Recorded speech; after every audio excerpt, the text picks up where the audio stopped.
गणित मंत्रा में आपका स्वागत है। मैं अभी एसएससी सीजीएल 2022 का एग्ज़ाम देकर आ रहा हूँ। तो कैसा रहा मेरा पेपर और आपका यदि आगे पेपर होने वाला है तो आप क्या प्रिपरेशन करें या किस चीज़ में आप थोड़ा सा ध्यान दे दें जिससे आपका नंबर अच्छा हो जाए। और मेरा जो एग्ज़ाम है वो थर्ड शिफ्ट में हुआ है और मैं थोड़ा वीडियो लेट बना पा रहा हूँ क्योंकि मैं आते आते घर में लेट हो गया, जाम लगा हुआ था बहुत ज़्यादा। ठीक है, तो बात करते हैं पेपर के लेवल के बारे में। तो भैया पेपर का जो लेवल है वो इजी टू मॉडरेट आ रहा है, यानी कि बहुत कठिन पेपर कुछ भी नहीं है। आप आसानी से पेपर को अटैम्प्ट कर सकते हैं और अच्छे खासे नंबर गेन कर सकते हैं। सबसे पहले बात करते हैं रीजनिंग की। तो रीजनिंग भी बिल्कुल इजी है। इजी टू मॉडरेट में आप रख सकते हैं कि 2-3 क्वेश्चन में हो सकता है आप फंस जाएँ और कुछ भी अजीब नहीं मिलेगा, कुछ भी नया नहीं, बस पुराना ही सब कुछ है। और थोड़ा सा हो सकता है कोडिंग डिकोडिंग में आप फंस जाएँ या सेट बनाने में जो सेट नहीं आते, हाँ, थोड़े से कन्फ्यूजन करने वाले वो थे कथन निष्कर्ष वाले 2 क्वेश्चन, ठीक। और कुछ भी नया नहीं था, आराम से आप कर सकते हैं, ठीक है। एक कैलेंडर का भी क्वेश्चन दिया था।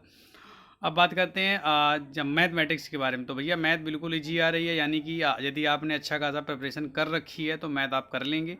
और यदि आपने नहीं की है, यदि थोड़ा बहुत भी किया तो फिर भी आप मान समझिए 15 से 20 क्वेश्चन आप आराम से अटेंड कर पाएंगे।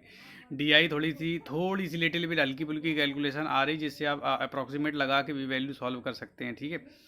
अब बात करते हैं इंग्लिश की। तो इंग्लिश भैया देखो, पिछला तो अभी देख रहे हैं आप, स्टेनोग्राफर में 1-2 बुकैप नहीं मिल गई थी, लेकिन इस बार कोई भी नई बुकैप नहीं मिली। हाँ, क्लोज टेस्ट जो आया था वो थोड़ा सा अच्छा क्लोज टेस्ट था, मतलब वो ये मान के चलिए उसकी बुकैप यदि आपको अच्छे नहीं क्लियर हैं तो आप गलत कर देंगे। यानी कि क्लोज टेस्ट का लेवल एक स्टैंडर्ड था, ठीक ठाक था। और ओवरऑल पेपर जो है इंग्लिश की यदि बात की जाए तो वोकेबलरीज जो है सब आपकी पढ़ी हुई होंगी यदि आपने ओवरऑल प्रिपरेशन की है ठीक ठाक तो, ठीक है। और यही बात आप कौन कौन सी वोकैब आई तो आपने खुद देख लिया होगा, ओवरऑल किसी न किसी चैनल ने आपको बताया ही होगा। और हालांकि मैक्सिमम लोग कभी कभी क्या करते हैं, ध्यान नहीं रहता तो गलत सलत भी बता देते हैं, तो आप उस पर मत जाइए। यदि आपने प्रिपरेशन की है तो बिल्कुल टेंशन न लें। मेन दिमाग में आती देखो, मैथ भी आप कर लेंगे यदि आपने प्रिपेयर किया, रीजनिंग भी कर लेंगे और इंग्लिश भी कर लेंगे। ये तो ऑलरेडी हैं, ये प्रीवियस ईयर जैसे ही बिल्कुल आ रहे हैं। हम मैथ का जो पेपर है वो मान के चलिए जैसे अभी 2022 में एग्ज़ाम हुआ था अप्रैल वाले में, सीजीएल 2021 का, तो वैसे मैथ आ रही। थोड़ा बहुत किसी का कम होगा, किसी का ज़्यादा होगा, मतलब कोई 2-3 क्वेश्चन 4 को छोड़ करके ऐसा कोई क्वेश्चन नहीं था जिसमें आप फंस जाएं। अब एक वे में यदि जाएंगे और आप स्किप करके भी करते हैं तो भी समझो एक बार में आप करीब करीब 20 क्वेश्चन आराम से अटैम्प्ट कर लेंगे, ठीक है। तो ये इसका मतलब है कि एक बार में यदि आप 20 क्वेश्चन अटैम्प्ट कर पा रहे हैं यानी कि मैथ का लेवल बहुत अच्छा नहीं है। फिर भी आपको पता है कि क्वालिफाइंग है, आप आराम से पेपर करें, कोई दिक्कत नहीं है। अब बात करते हैं जीएस की। तो भैया जीएस में सबसे बड़ा लेथन रहता है, यानी कि कहाँ से ना पूछ लिया जाए। तो जीएस का ये मान के चलिए, अभी स्टेनोग्राफर या जो भी रिसेंट में एग्ज़ाम हुए हैं उनमें जीएस का लेवल एक अच्छा था। और जो मेरी शिफ्ट का जीएस का लेवल था वो आप इजी टू मॉडरेट कह सकते हैं, मतलब हार्ड तो है ही नहीं। और अनएक्सपेक्टेड भी बहुत कुछ नहीं था, यानी कि नदियों से 2 क्वेश्चन आए थे, ऐसे फंडामेंटल राइट से क्वेश्चन आया हुआ था, हिस्ट्री से एक आया हुआ था, और करंट अफेयर के 2-3 क्वेश्चन थे, वो भी 2022 के थे, कुछ नए नहीं थे। और तो ये मान के चलिए कि अब करंट अफेयर मैंने जैसे कि थंबनेल में लगाया कि आप कौन सी 2 किताबें पढ़ें, तो भैया बस 2 किताबों को मैं बात करूँगा, बहुत ज़्यादा आप कुछ को करना नहीं।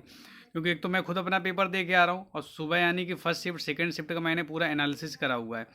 यानी कि बस मैं वीडियो आजकल नहीं बना रहा हूँ, क्यों? क्योंकि एसएससी ने मना किया होता है एक नोटिस डाल के, तो मैं कोई भी ऐसा काम नहीं कर रहा हूँ जिससे मेरे खुद के करियर में कुछ इफेक्ट पड़े, ठीक है। तो मैं वीडियो बिल्कुल नहीं बना रहा हूँ।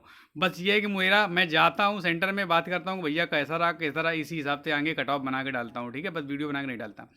तो ओवरऑल सबकी जीएस की ऐसे ही हाल है कि आप जो एक स्पीडी की किताब यदि आपने पढ़ी हुई है तो आप देख रहे हैं कि सुबह की शिफ्ट में भी एक बिहार के मुख्यमंत्री से पूछा गया था, मेरी शिफ्ट में एक तो भूपेश बघेल के बारे में पूछा गया था।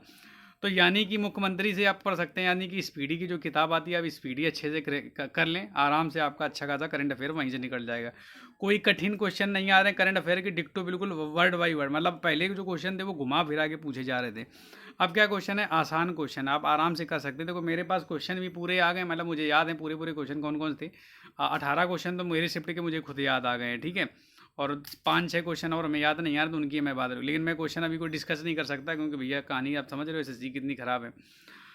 अब बात रही स्टैटिक जीएस की। तो आप स्टैटिक जीएस के लिए सबसे बढ़िया जो किताब है आपकी लूसेंट है। और अब मान लो एक्चुअली ये मत कहना कि आप, पता है क्या हुआ, होता है क्या कभी कभी कि पता चला आपने लूसेंट करके गए और आपका हो सकता है आपकी शिफ्ट में ना आए। तो भैया ये लूसेंट की किताब आपने ऑलरेडी कहीं ना कहीं पढ़ी होगी, और ज़्यादा बिल्कुल ना पढ़ें, इसी से आप उठा के एक बार पूरी रिवाइज कर लें फटाफट। और थोड़े थोड़े मेजर पॉइंट बिल्कुल डीप में ना जाए, नॉर्मली आप पढ़ लें, आपका पेपर अच्छा हो जाएगा, क्योंकि बहुत ज़्यादा कठिन पेपर है ही नहीं है। तो इतना यदि आप कर लेंगे, जीएस की स्पेशली बात करें तो 25 में आप कम से कम 15 से 20 के आसपास अटैम्प्ट कर लेंगे, वो भी 15 प्लस आपके सही हो जाएंगे। और आपको पता है जीएस बहुत बड़ा रोल प्ले कर देता है। कभी कभी जीएस यदि अच्छी नहीं है तो पता चला 10-12-15 नंबर तक जीएस में आते हैं, तो ये समझिए 50 में 15 है तो आप बहुत ज़्यादा पीछे चले जाएंगे। तो अभी ओवरऑल पेपर का रिव्यू रहा है, इजी टू मॉडरेट में आप रख सकते हैं, ठीक है। तो ये मान के चलिए पेपर कठिन बिल्कुल नहीं है, डरने की जरूरत नहीं, बस ये ध्यान रखना थोड़ी बहुत आप प्रैक्टिस करते रहें।